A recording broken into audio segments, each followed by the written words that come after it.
موضوع الدرس توفیق الہدایت بید اللہ تبارک و تعالی، سورۃ الاعراف، تفسیر ابن کثیر۔ الحمدللہ رب العالمین، والصلاة والسلام علی اشرف الانبیاء و سید المرسلین، سیدنا محمد وعلی آلہ و اصحابہ اجمعین۔ اللہم صلی علی سیدنا محمد وعلی آل سیدنا محمد کما صلیت علی ابراہیم وعلی آل ابراہیم فی العالمین انک حمید مجید۔ اعوذ باللہ من الشیطان الرجیم، بسم اللہ الرحمن الرحیم۔ من يهد الله فهو المهتدي ومن يضلل فأولئك هم الخاسرون۔ قال المؤلف والمفسر رحمه الله تعالى أدام النفع بعلومه وعلومكم في الدارين آمين، إلى أن قال يقول تعالى من هداه الله فإنه لا مضل له ومن أضله فقد خاب وخسر وضل لا محالة۔ اب مفسر رحمۃ اللہ علیہ ان آیات کی تفسیر فرماتے ہیں کہ ان آیات میں اللہ نے فرمایا کہ جس کو اللہ ہدایت دیں اس کو کوئی گمراہ نہیں کر سکتا، ومن اضلہ، اور جس کو اللہ گمراہ کر دیں وہ ناکام ہو گیا، گھاٹے میں پڑ گیا، گمراہی میں لازم پڑے گا۔ فَإِنَّهُ تَعَالَى مَا شَاءَ كَانَ وَمَا لَمْ يَشَاء لَمْ يَكُنْ۔ یہ اسی کی ذات ہے، اسی کا مقام ہے، جو چاہے وہ ہوتا ہے، جو نہ چاہے وہ نہیں ہوگا۔ وَلِهَذَا جَاءَ فِي حدیث ابن مسعود رضی اللہ تعالی عنہ، حضرت عبداللہ ابن مسعود رضی اللہ تعالی عنہ سے روایت مبارک ہے، ان الحمد للہ نحمده ونستعینه ونستهدیه ونستغفره ونعوذ باللہ من شرور انفسنا ومن سیئات اعمالنا۔ تمام محامد اللہ کے لیے، ہم اسی کی حمد کرتے ہیں اور اسی کی مدد پکڑتے ہیں اور وہی ہدایت دینے والے، اسی سے بخشش مانگتے ہیں، ونعوذ باللہ، اور اللہ کی پناہ مانگتے ہیں، من شرور انفسنا، ہمارے نفسوں کی شرارت سے، ومن سیئات اعمالنا، اور ہمارے گناہوں کی، ہمارے اعمال کی برائی سے۔ من یہد اللہ فلا مضل له ومن یضلل اللہ فلا ہادی له، جس کو اللہ ہدایت دیں اس کو کوئی گمراہ نہیں کر سکتا ہے، وَمَن يُضْلِلِ اللَّهُ، جس کو گمراہ کریں فَلَا هَادِيَ لَهُ، اس کو کوئی ہدایت نہیں دیتا۔ وَأَشْهَدُ أَن لَّا إِلَٰهَ إِلَّا اللَّهُ وَحْدَهُ لَا شَرِيكَ لَهُ، ہم گواہی دیتی ہیں کوئی معبود برحق نہیں مگر اللہ تعالی، جو واحد بھی ہے، جس کا کوئی شریک نہیں، کوئی تمثیل نہیں۔ وَأَشْهَدُ أَنَّ محمدًا عبدہ ورسولہ، اور ہم گواہی دیتے ہیں کہ سیدنا محمد مصطفیٰ اللہ کے بندے ہیں اور اللہ کے رسول ہیں۔ الحدیث میں تمام ہی رواہ الامام احمد و اہل السنن وغیرہم، یہ تمام بڑی مفصل حدیث ہے جس کو امام احمد رحمۃ اللہ علیہ نے بھی اور اصحاب سنن نے بھی، اصحاب سنن سے مراد ہوتا ہے سنن ترمذی ہے، سنن نسائی ہے، سنن ابن ماجہ ہے، سنن ابی داؤد ہے، یہ اصحاب سنن کہلاتے ہیں۔ تو انہوں نے بھی اس حدیث مبارک کو مفصل ذکر فرمایا ہے۔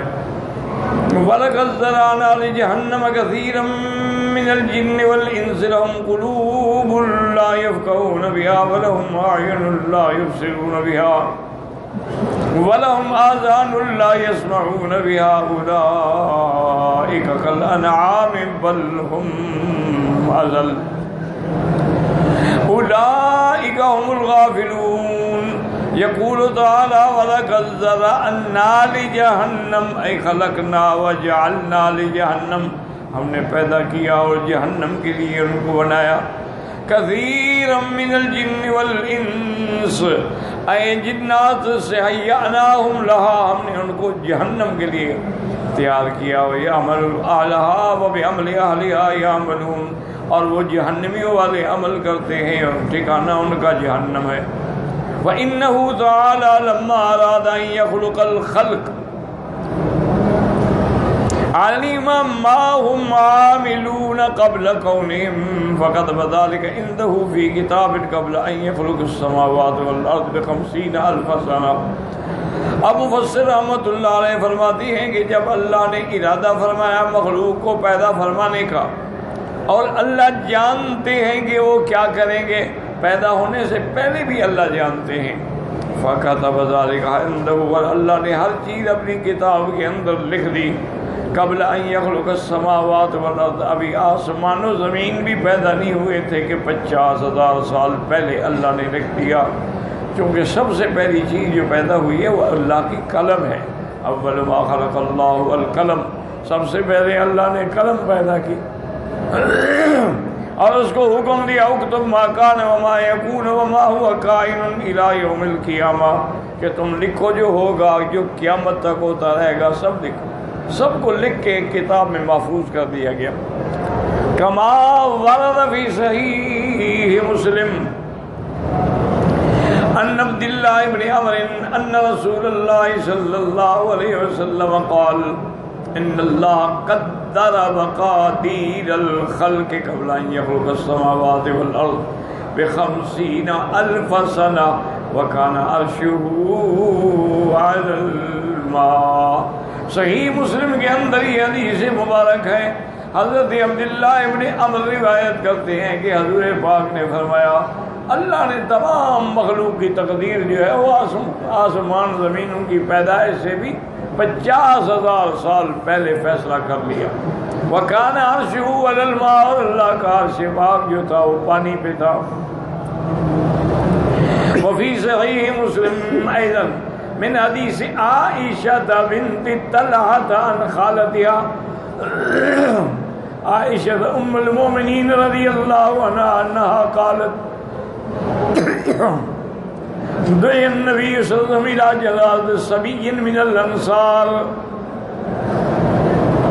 فقلت یا رسول اللہ طوبی له عصفور من عصافیر الجنہ لم يعمل السوء ولم يدركه فقال رسول الله او غير ذلك يا عائشة ان الله خلق الجنة وخلق لها اهلا وهم في اصلاب آبائهم وخلق النار وخلق لها اهلا وهم في اصلاب آبائهم۔ اس حدیث مبارک میں آتا ہے، صحیح مسلم کے اندر یہ حدیث ہے، بی بی عائشہ رضی اللہ تعالی عنہ فرماتی ہیں کہ حضور پاک صلی اللہ علیہ وسلم کو انصار کا ایک بچہ فوت ہو گیا، اس کے جنازے کے لیے حضور پاک کو دعوت دی گئی، تو بی بی عائشہ نے عرض کیا کہ یا رسول اللہ یہ عصفور طوبی لہ، اس کے لیے بھئی کیا کہاں چڑھے آ رہے ہو، کیا کوئی تہذیب ہے، کیا ہے؟ سب کی گردنیں پھیلا کے آ گئے، طلباء کی جگہ پہ آپ بیٹھ جاتے ہیں، کہو اٹھو تو اٹھتے بھی نہیں۔ انا للہ و انا الیہ راجعون۔ یعنی مخلوق کو ابھی تک نہ نماز میں کھڑا ہونا آیا ہے اور نہ کسی درس میں بیٹھنے کا طریقہ ہے۔ طلباء جو ہیں وہ مقدم ہیں، سب سے پہلے آگے وہ بیٹھیں گے، ان کے پاس قرآن ہے، تفسیر ہے، نہیں وہ اس کے آگے آگے بیٹھ جائیں۔ اور حالانکہ اصولی طور پر آپ جتنے دور بیٹھیں گے آپ کو زیادہ بہتر آواز سنائی دے گی، لیکن نہیں، وہ مریں گے اسی جگہ مریں گے، سب سے بعد میں آئیں گے، سب کی گردنیں پھلان کے اس کے اوپر اس کے اوپر اس کے اوپر، او میں نے جگہ بنا لی۔ تم نے کیا جگہ بنائی ہے؟ کتنا بڑا گناہ حاصل کیا ہے، کتنی اللہ کی مخلوق کو ایذا پہنچائی۔ اس لیے علماء نے لکھا ہے کہ بوسہ دینا حجر اسود کا سنت ہے، لیکن کسی عورت کو ہاتھ لگانا، دھکا دینا یا آپس میں ایک دوسرے کو، وہ تو حرام ہے۔ تو حرام کا ارتکاب کر کے سنت کا ثواب حاصل کرے، یہ کیا بے وقوفی ہے؟ جبکہ اللہ کے پیغمبر نے بتلا دیا ابھی بوسے کا موقع ہے، بوسہ دے دو، ہاتھ لگانے کا موقع ہے، ہاتھ لگا کے بوسہ دے دو، لکڑی لگا سکتے ہو، لکڑی لگا کے اس کو بوسہ دے دو، نہیں لگا سکتے ہو دور سے اللہ اکبر وللہ الحمد اشارہ کرو، وہی ثواب ہے جو بوسے کا، لیکن نہیں، یہ بالکل سوال ہی پیدا نہیں ہوتا۔ دنیا بدل گئی لیکن ہم نہیں بدلے۔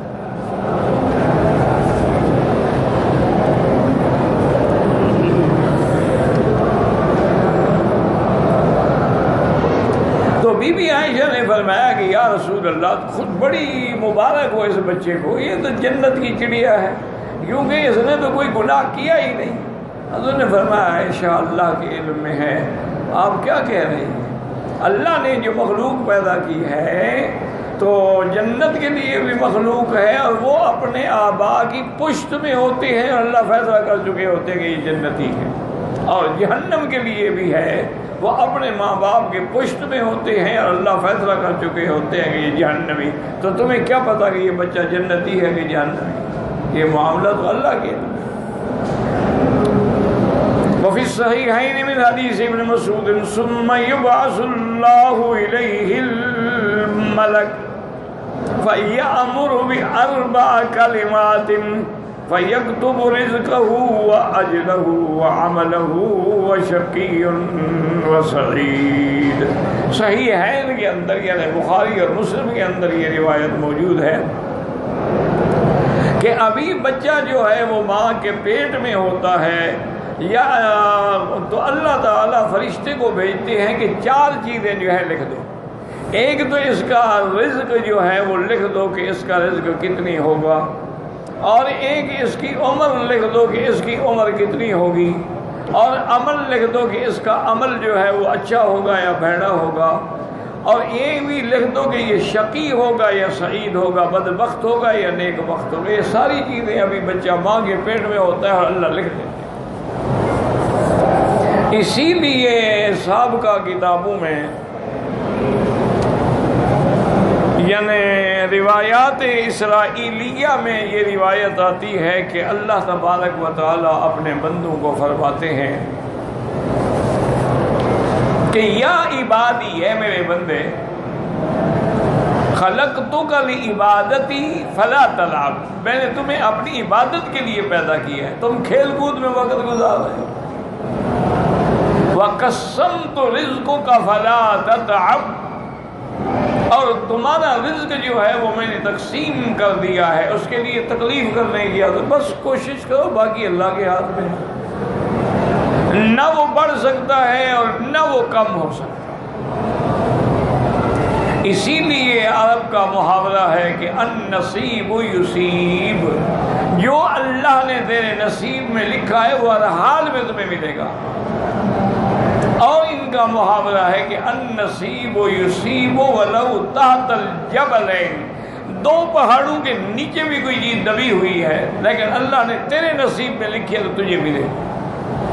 تو سارے فیصلے اللہ تبارک و تعالیٰ کر چکے ہیں، آسمانوں اور زمینوں کے پیدا کرنے سے بھی پہلے کر چکے ہیں، اور پھر اللہ نے آسمان و زمین بنائے ہیں، چونکہ اللہ جانتے تھے کہ میں جو مخلوق پیدا کروں گا اس کا کیا عمل ہوگا، ہم نہیں جانتے، اللہ تو جانتے، اس لیے ہر چیز ہو چکی ہے، لیکن ہمیں حکم یہی ہے کلن میسر لما قدر لہ، جو تیری تقدیر میں ہے آدمی کو انہی اعمال کی توفیق ہوتی ہے۔ اگر وہ جنتی ہے تو جنت والے عمل کر رہا ہے، اور جہنمی ہے تو جہنم والے عمل کر رہا ہے۔ باقی تقدیر کے فیصلے ہیں، حتیٰ کہ ایک حدیث میں آتا ہے کہ آدمی یعمل بعمل اہل الجنہ، جنت کے عمل کرتا ہے، جنت ایک ہاتھ کے فاصلے پہ ہوتی ہے، فسبق علیہ الکتاب، اللہ کا لکھا اس پہ آ جاتا ہے، وہ کفر کر کے جہنم میں چلا جاتا ہے۔ بالکل ساری زندگی اسلام میں گزری، دین میں گزری، ایمان میں گزری، مرتے ہوئے کافر ہو گئے۔ کتنے لوگ ہیں جو اس دور میں بھی قادیانی بن جاتے ہیں، مرتد، کافر۔ کتنے مسلمان ہیں نعوذ باللہ جو ہندو بن گئے، کتنے مسلمان ہیں جو یہودیت اور عیسائیت کو اپنا لیتے ہیں، انجام وہی جہنم۔ اور اسی طرح حضور نے فرمایا کہ آدمی ہوتا ہے یعمل بعمل اہل النار، وہ جہنمیوں کا عمل کرتا ہے، لیکن بالکل قریب آ جاتی ہے جہنم فسبق علیہ الکتاب، اللہ کا لکھا آ جاتا ہے، اس سے کوئی ایسا عمل ہوتا ہے کہ وہ جنت میں چلا جائے۔ تو اسی لیے حکم ہے نا جی کہ اپنے اعمال پہ کبھی ناز نہ کیا کر۔ ہم نے عمرہ کیا ہے، اللہ عالم قبول بھی ہوا ہے کہ نہیں ہوا۔ آپ امید رکھیں اللہ کی رحمت سے، باقی فیصلہ تو اللہ کے ہاتھ میں۔ حضرت مالک ابن دینار رحمت اللہ علیہ ایک بہت بڑے ولی گزرے ہیں من اولیاء اللہ۔ وہ فرماتے ہیں کہ میں حج پہ آیا تو مینا کے اندر مسجد خیف میں رات کو عبادت کرتا رہا، پھر سو گیا تو میں نے خواب میں دیکھا کہ دو فرشتے کھڑے ہیں، آپس میں بات کر رہے ہیں۔ ایک نے پوچھا دوسرے سے کہ اس دفعہ حج پہ کتنے لوگ آئے ہیں؟ تو اس نے کہا کہ تقریباً 6 لاکھ آئے۔ تو اب وہ پہلے نے پوچھا بھی 6 لاکھ تو آئے ہیں، لیکن ان میں حاجی کتنے ہیں صحیح معنی میں؟ انہوں نے کہا حاجی ان میں صرف 60 ہیں۔ تو حضرت مالک فرماتے ہیں ڈر کے مارے میری نیند کھل گئی کہ اللہ عالم میں ان 60 میں ہوں کہ نہیں ہوں، 6 لاکھ میں جو 60 ہوں۔ فرماتی ہیں کہ میں پھر اس کے بعد نہیں سویا، روتا رہا، تہجد پڑھتا رہا، نمازیں پڑھی، اللہ سے درخواست کی یا اللہ مہربانی فرما۔ فرماتے ہیں سارا دن میرا روتے روتے گزر گیا۔ دوسری رات پھر میں سویا تو میں نے دیکھا کہ وہی فرشتے کھڑے ہیں۔ اور نے پوچھا ہاں بھائی اللہ نے کیا معاملہ کیا ہے؟ اور نے کہا اللہ نے بڑی رحمت کا معاملہ کیا ہے، اللہ نے حکم دیا ہے کہ ان 60 کے حج کی برکت سے 6 لاکھ کا قبول کر۔ تو یہ اللہ تعالیٰ اسی لیے حکم ہے نا کہ جماعت کے ساتھ نماز پڑھو، اسی لیے حکم ہے نا کہ جماعت کو لازم پکڑو، اسی لیے حکم ہے نا کہ ید اللہ علی الجماعہ، اللہ کا ہاتھ جماعت پہ ہوتا ہے۔ تو اس جماعت میں اللہ اعلم کوئی نہ کوئی تو اللہ والا ہوتا ہے، سارے ہم جیسے تو نہیں ہوتے۔ تو اس کی نماز جب قبول ہوگی تو انشاءاللہ ہماری بھی اس کی برکت سے قبول ہو جائے گی۔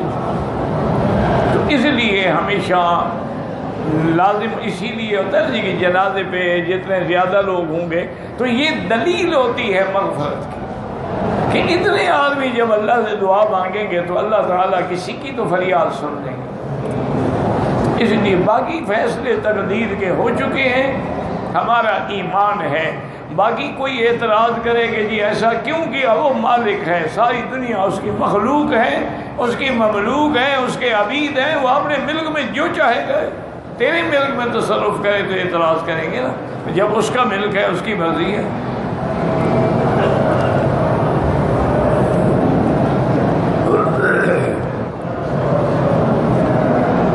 وفی الصحیحین من حدیث ابن مسعود رضی اللہ تعالی عنہ لم یبعث اللہ الیہ ابن مسعود رضی اللہ تعالی عنہ ثم يبعث الله إليه الملك فيأمر بأربع كلمات فيكتب رزقه وأجله وعمله وشقي وسعيد وتقدم إن الله لما استخرج ذرية آدم من صلبه وجعلهم فريقين أصحاب اليمين وأصحاب الشمال۔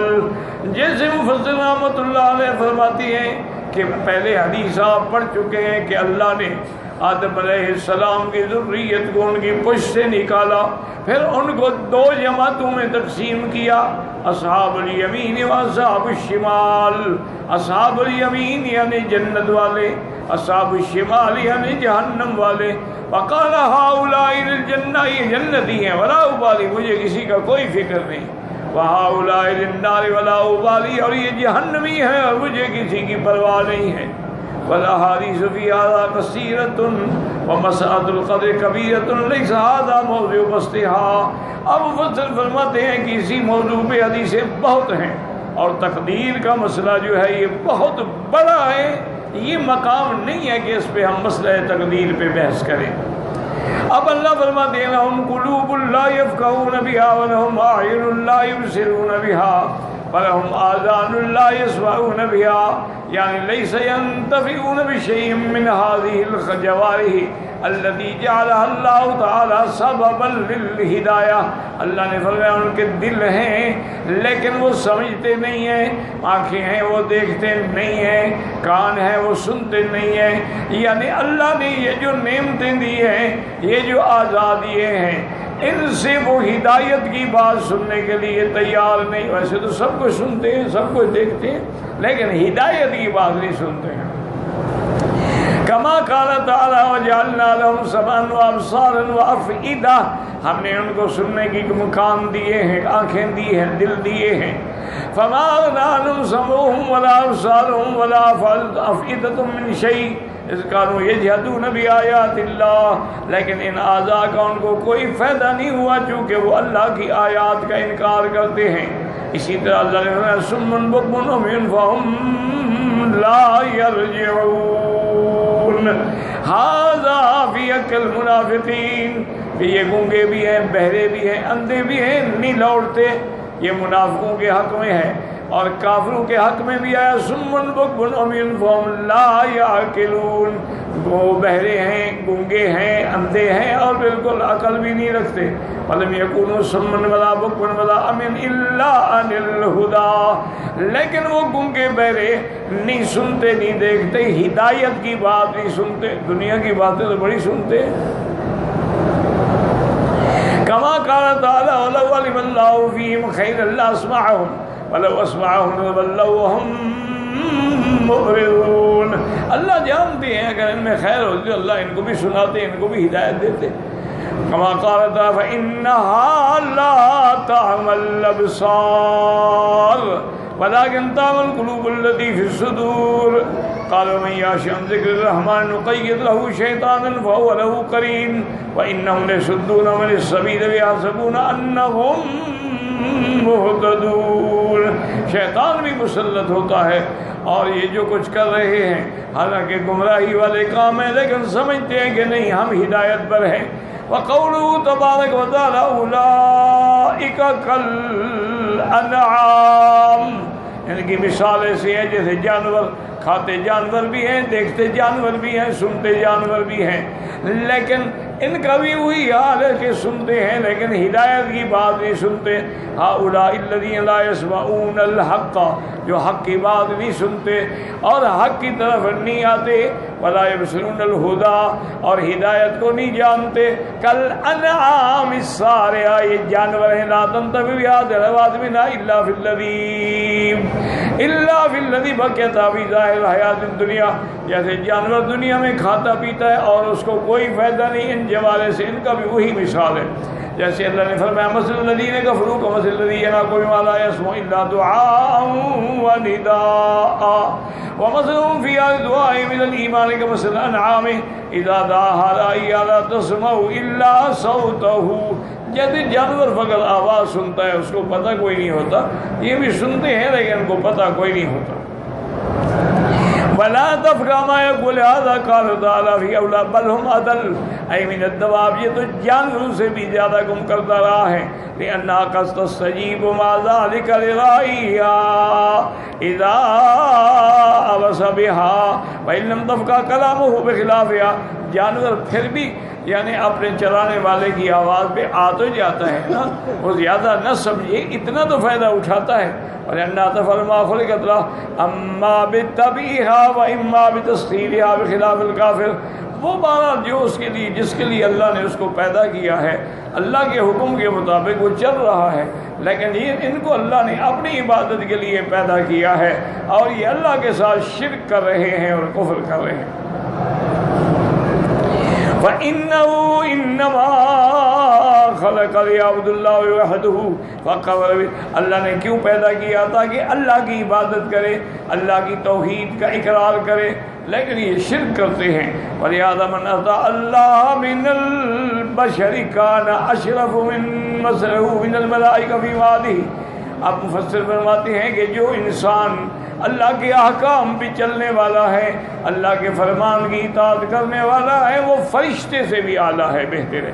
وَمَنْ كَفَرَ بِهِ مِنَ الْبَشَرِ، اور جو کفر کرنے والا ہے وہ جانوروں سے بھی گیا گزرا ہے۔ وَلِهَذَا قَالَ اللَّهُ تَعَالَى أُولَٰئِكَ كَالْأَنْعَامِ بَلْ هُمْ أَضَلُّ أُولَٰئِكَ هُمُ الْغَافِلُونَ۔